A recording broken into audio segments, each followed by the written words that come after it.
about the failure to maintain electricity and the supply of fuel. British troops say they were shot at and that they returned fire. In the chaos, an Iraqi man killed. It's not clear by who.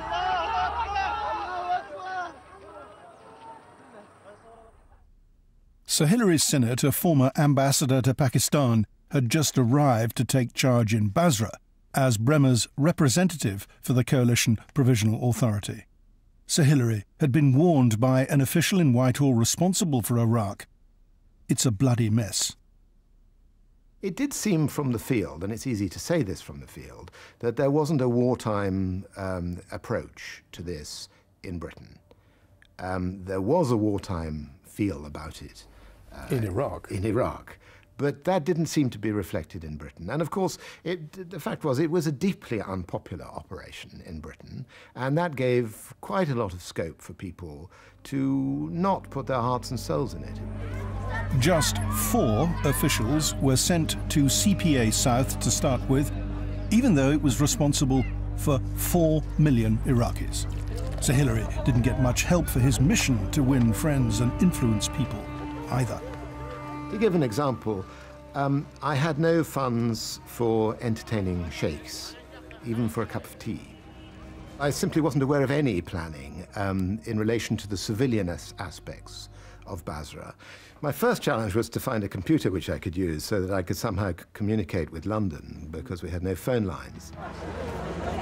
Nor did the British remotely have the military resources to keep day-to-day law and order, especially since support from the locals was dwindling. Troops were being withdrawn at a much higher rate than the Americans. We have a deployable army in very broad terms of 100,000. That's trained army. 30,000 deployed at any one time is unsustainable. You can do it as a surge, as a one-off, but it's unsustainable. You'd have For any length of time? For any great length of time, certainly. Yeah. The Americans were trying to get more troops into Iraq, just not their own. The Pentagon was even willing to consider an army which had massacred Muslims in a recent civil war. I remember in one staff meeting somebody raising defense's suggestion of the new member would be the Serbs. And I have to say, my reaction was just, this has got to be a very, very tasteless joke. You're not honestly suggesting that Milosevic's Serbs, yes, he's out of power, but it's still the Serbs, be brought in as part of the peacekeeping force in an Islamic Muslim country. And, you know, this has just got to be a bad joke. And the answer was, it was not a joke. Surprise was the enemy's biggest weapon.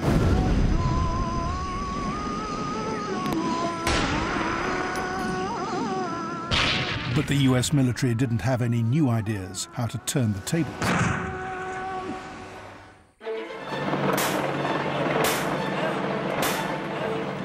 In the Sunni stronghold of Fallujah, they kept arresting insurgents, only to withdraw, leaving the city to fall back once more into enemy hands. And that was happening everywhere. The bombers seem unstoppable. The latest car bomb close to both a school and a police station.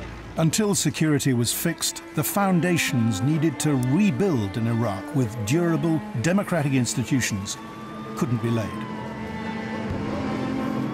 Clearly, the planning for the post-war period was not adequate to the situation on the ground that we found. There's no question about that. Whose responsibility was that failure? Well, it was the Pentagon's responsibility.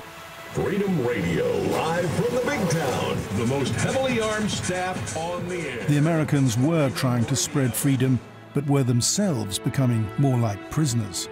Because of the worsening security situation, Bremer's reconstruction team were isolated from the rest of the country, whose future they were mapping out. They stayed mainly behind the heavily fortified area of Baghdad, known as the Green Zone. inside the green zone, the calm sterility of an American housing subdivision prevailed. Everything worked. There was no traffic on the streets. Everybody obeyed the 25-mile-an-hour speed limits. There was 24 hours of electricity a day. There was always clean drinking water.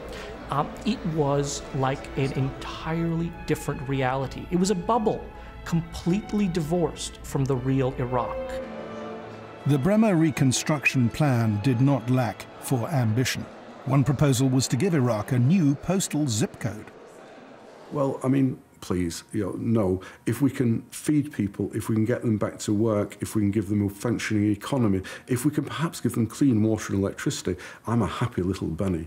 The idea that we're going to, the other one, which had me collapsing in laughter every week, was the computerization of the stock exchange. Excuse me, they're blowing us up. The bombs are falling. Do I really care if the stock exchange is going to be computerized? Back survey in the north, we found that 80%.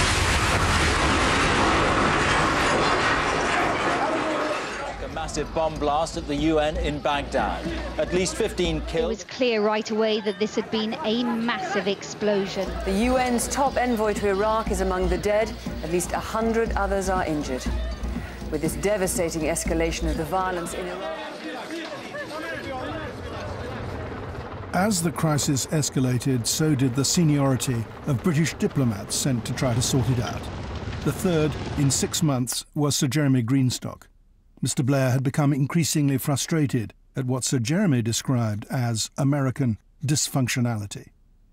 He couldn't find the means to persuade the Americans to do things differently or to speed up the things that were going wrong. Even though he had the ear of the president. Well, I think he did say these things, but what can you do at that point but keep going? But I don't think he wanted to analyse fully in his own mind the consequences of these not being going right. There was a certain amount within all of us, we were all part of the team, of surely this has got to go right at some point. 6 months into the occupation, it looked as if Paul Bremer was himself at loggerheads with Washington. Iraqi politicians had been demanding a swifter transition to sovereignty, and Bremer had been resisting this. He'd given the Iraqis an advisory role by setting up a governing council, but Bremer didn't think they were ready yet to run their country. He's essentially said the governing council